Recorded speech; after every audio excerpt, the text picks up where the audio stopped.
Gamescom is in full effect and we've got a ton of new gameplay footage and hands-on impressions for Fable Reboot, with a first look at the skill tree, some high-level combat, a deeper look into Bowerstone, the capital city, and much more. As always, if you end up enjoying this breakdown, a sub to the channel would be awesome, and let's begin.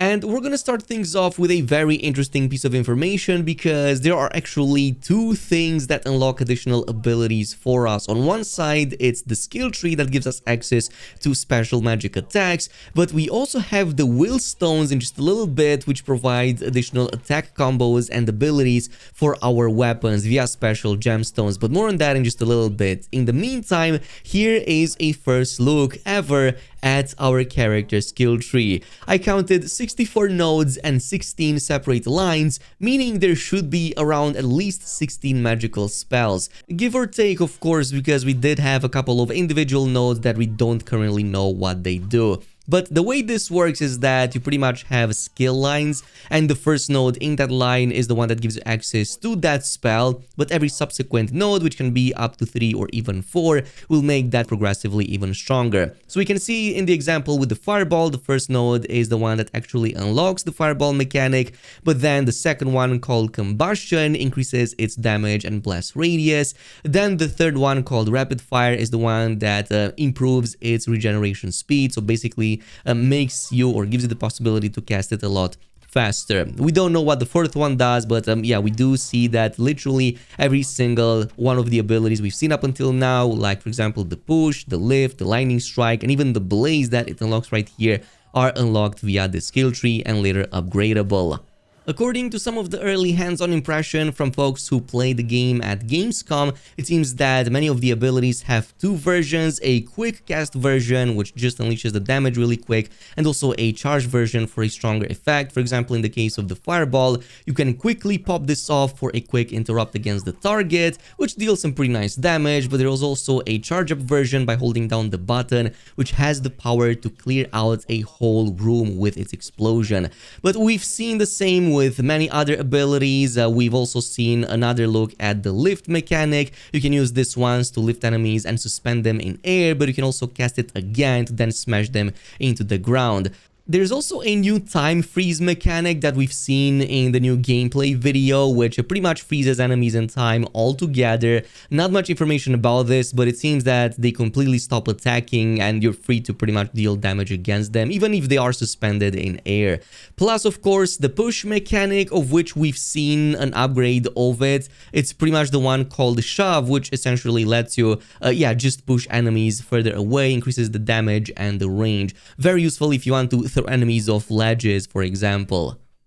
However, it doesn't stop there. Our build customization goes even deeper, because we also have new abilities and combos we can slot onto weapons for even more build diversity. And this was confirmed, by the way, by the art director. We can improve our weapons with new combos and abilities using special magical gems known as will stones. Apparently, we can find these via exploration in the open world. And in the previous Fable games, these were strictly lore artifacts and not items we could use. However, in the reboot, it gets introduced as a new mechanic and a reward for open world exploration. And I'm pretty sure we've already seen at least one of those abilities in action. For example, there's a whole new skill over here used with the two-handed hammer, which is basically this really strong AoE spin that pushes everybody back and almost kind of like even does a small holy explosion on some of these undead targets. So I'm pretty sure this is one of those will stones in action. It seems that virtually every weapon out there will have their own versions, but unfortunately they only mentioned them. They didn't actually show the system in full effect. But still, it sounds really exciting. Also, in regards to combat, there's been a slight expansion to the previous video we've broken down. At the very least, now we know that the 3 dots, well, there can be multiple other dots at the top of your HP bar, is basically your healing, and this seems to be related to how you fill up the enemy stagger bar. For example, we can see later against one of these like larger brutes that upon being fully staggered and having its, well, posture meter completely filled up, upon performing that execution, it provides some resource that fully fills up a whole point, which we can of course use in healing. So my assumption is that this is going to relate to that. However, I'm still not convinced that the yellow bar beneath the HP bar relates relates to XP or if it's even a like leveling bar or anything. I still think it relates to some kind of ultimate. That is because this was a continuous 18 minutes of gameplay. And at a previous fight, we finished with like a quarter of it filled. Then the character does a bit of exploration, following the quest and whatnot. And then at the start of the next combat, that same, yellow bar has been completely depleted. And it starts from zero once again, filling up as enemies get defeated in combat. So it seems that it's still going to be filled as we defeat enemies in combat. And again, my bet is that this is some kind of ultimate bar that lets us use some kind of ability. But again, let me know what you think of it in the comments below. In the meantime, though, we do have to take a first or a deeper look at the capital city of Bowerstone. This is by far the largest city in Albion, and it kind of makes sense. There are other cities in there as well. However, this is by far the largest of them all. Featuring about 400 of the 1,000 handcrafted NPCs just in the city alone. You can pretty much fully talk and form relationships with every single one of them. In total, there are over 30 businesses as well you can purchase over here, and 130 plus homes that you can also buy, assuming that you have the money for it. Theoretically, you could buy all of these if you have enough funds, but that may take a while. I've also got to admit that the NPC density looked quite good. There were many NPCs roaming about, so it's actually a pretty good looking city. There were multiple districts, of course. You have both a rich and a poor district, so you're going to find all kinds of enemies. A pretty interesting piece of detail that kind of gave me some hopes about our influence on the city is that, all of the people over here will have some opinions on you depending on your reputation and how you interact with them. However, even more interesting is that in the poor part of town, we can influence the economy in the area. The art director did not expand any more information on that subject, but I do hope that there's actually a way to, I don't know, maybe lift those people up and, I don't know, maybe improve their conditions somehow in a visible way, because a lot of those places look really derelict. Also in the city, we can actually, again, form relationships.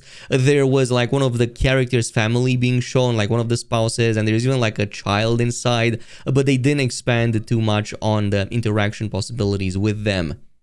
Of course, here in the city is where we will also find and join the Hero Guild. Actually, we're gonna visit the city very early on in the main narrative. However, it will take a few missions before we can actually join the guild itself.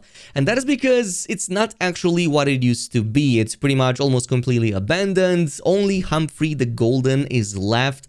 That is because he pretty much ran into debts, and apparently he kind of had to sell the guild to somebody. So we kind of have to help him to grab it back and then rebuild it from the ground up, possibly even recruit, I guess, other heroes. They didn't expand too much on this, but it definitely sounds really interesting, being able to completely rebuild the guild from the ground up, or almost from the ground up because it's still standing. In this case, they did show some extra interactions with Humphrey. You can definitely be an arsehole against him, which will be an action that will be remembered later down the line. This will have real consequences on the way other characters, including story ones, will perceive you. However, narrative and cutscene wise, a really interesting thing that I don't think we had in any other video game, maybe with the exception of, I guess, Deadpool games, is that they have these cutaways inside of cutscenes, talking heads, kind of like in The Office, where the character speaks more about its mind. We can see Humphrey actually doing some of that in these moments. To be honest, I'm not sure how I feel about that. It kind of gives it a sitcom sort of vibe, or, you know, like reality show or whatever.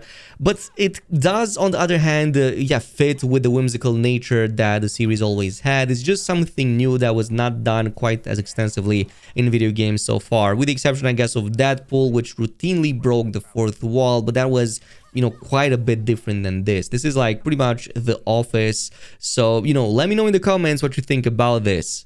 Anyway, on a final note, my only other observation is that the Wisp mechanic, or at least the Wisp mechanic, is making a return. This shows you more easy ways to navigate towards your quest marker, pretty much giving you the full route in front of you so that you don't have to spend any time in menus. Yeah, very useful in RPGs like these, and especially since Bowerstone looks like it's a big place you can easily get lost into. But let me know in the comments if there are any other small details that I've missed or anything interesting that you've spotted. In the meantime, thanks so much for watching, and I'll see you guys in the next video.